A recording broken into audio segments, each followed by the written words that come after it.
fêtaient bien leur fête, la païenne, dédiée à un dieu soleil, à un dieu païen.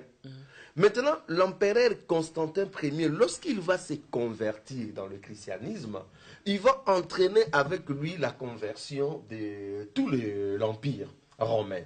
Et dans ce sens-là, pour gagner tout le monde, il va coopter la fête qui a été dédiée au dieu Mitra.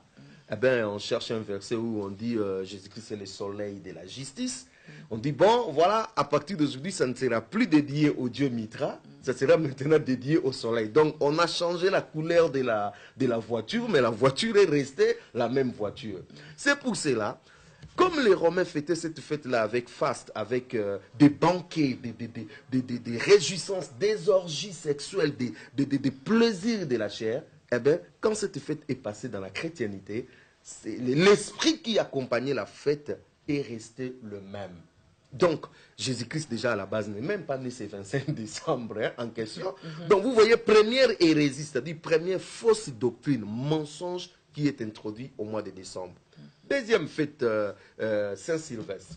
Les Romains fêtaient également le 31 une grande fête. On organisait des grands banquets pour accueillir la nouvelle année.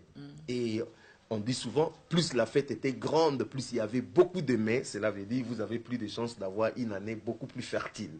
Donc on organisait beaucoup à manger, ainsi de suite, le 31, et c'est comme ça qu'ils accueillaient la nouvelle année.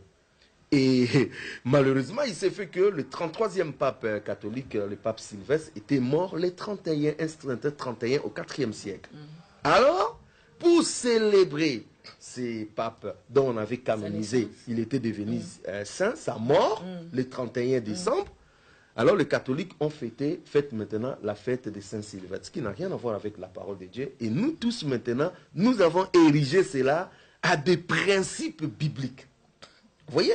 Et les églises de réveil, quand ils sont venus, les églises évangéliques, ils ont récupéré d'abord la Saint-Sylvestre, ils ont récupéré la Noël, et ils ont imposé encore un autre rythme.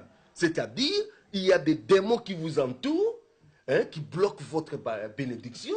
Il faudrait maintenant intensifier les prières, sinon vous n'allez pas traverser l'année normalement. Ainsi de suite, on a créé plusieurs mythes au mois de décembre. Le mythe qui ne sont pas justifiables par la parole de Dieu. Alors, Marc au chapitre 7, écoute ce que le Seigneur dit, le verset 8.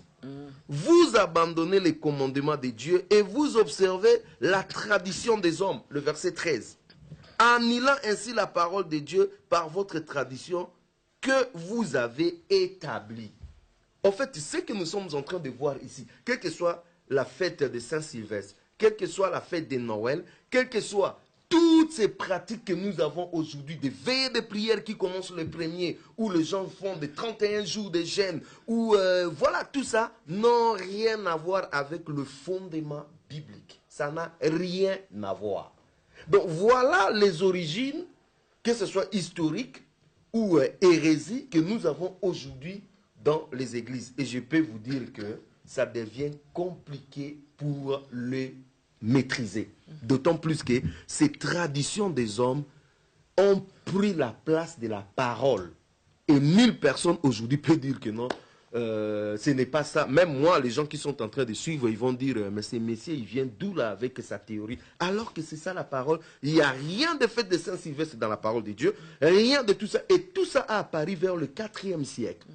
Donc, au temps de Jésus, il n'y avait rien de ça. Au temps des apôtres, il n'y avait rien de ça. C'est vers le 4e siècle que tout ça va commencer à apparaître, la Noël, ainsi de suite, qui n'a rien de voir de près ou de loin avec la parole de Dieu. Et pasteur, puisque ces phénomènes a eu un début, pourquoi ça ne doit pas avoir une fin aussi? Ça ne peut pas avoir une fin parce que, c'est l'œuvre du diable. Le diable est derrière ça. En fait, c'est une fête qui était païenne, qui va continuer à être païenne et qui finira à être païenne. Ce sont les chrétiens qui sont allés prendre des choses qui ne sont pas les leurs. Vous voyez, c'est-à-dire que ce n'est pas une fête qui est chrétienne. C'est-à-dire nous les chrétiens, nous sommes allés, nous sommes entrés dans quelque chose qui n'est pas les nôtres. Vous allez justifier la Noël dans quelle Bible? Jésus-Christ ne nous a pas demandé de fêter la Noël. Il ne nous a pas demandé de fêter son anniversaire. D'autant plus que déjà dans la tradition hébraïque, on ne fêtait pas les anniversaires.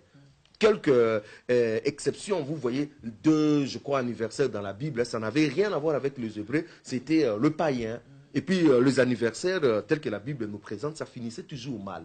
Donc Jésus-Christ n'a pas besoin qu'on fête son anniversaire. Ce que Jésus-Christ veut, c'est que nous puissions naître de nouveau, que Jésus-Christ entre dans notre vie et que de là, quelque chose sorte. Jésus-Christ n'a pas besoin de tout ça. Cela veut dire que ça devient compliqué, d'autant plus que le mois de décembre, c'est un mois où maman aussi est derrière.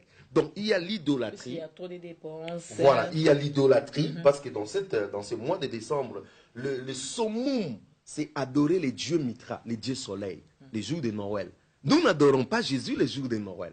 On peut dire, non, on a remplacé cette fête par la naissance. Il n'y a rien de Jésus. Cette histoire a été l'adoration au dieu Mitra. Ça finira par être l'adoration au dieu Mitra. C'est pour cela, vous voyez, plus ce sont des païens qui sont en euphorie les jours de la Noël. Pourquoi? Parce que c'est leur fête. C'est leur fête. Ça a été païenne, ça va continuer à être païenne. Nous, les chrétiens... Nous retrouvons aussi les enfants de Dieu ces jours, cette journée de Noël dans des églises en train de prier. D'abord, ils sont ignorants. Si, c'est un jour qui tombe, un jour de la semaine aussi qui ne correspond pas avec les programmes ou du culte de la semaine. Mais quand même, les chrétiens se retrouvent dans des églises pour prier cette journée.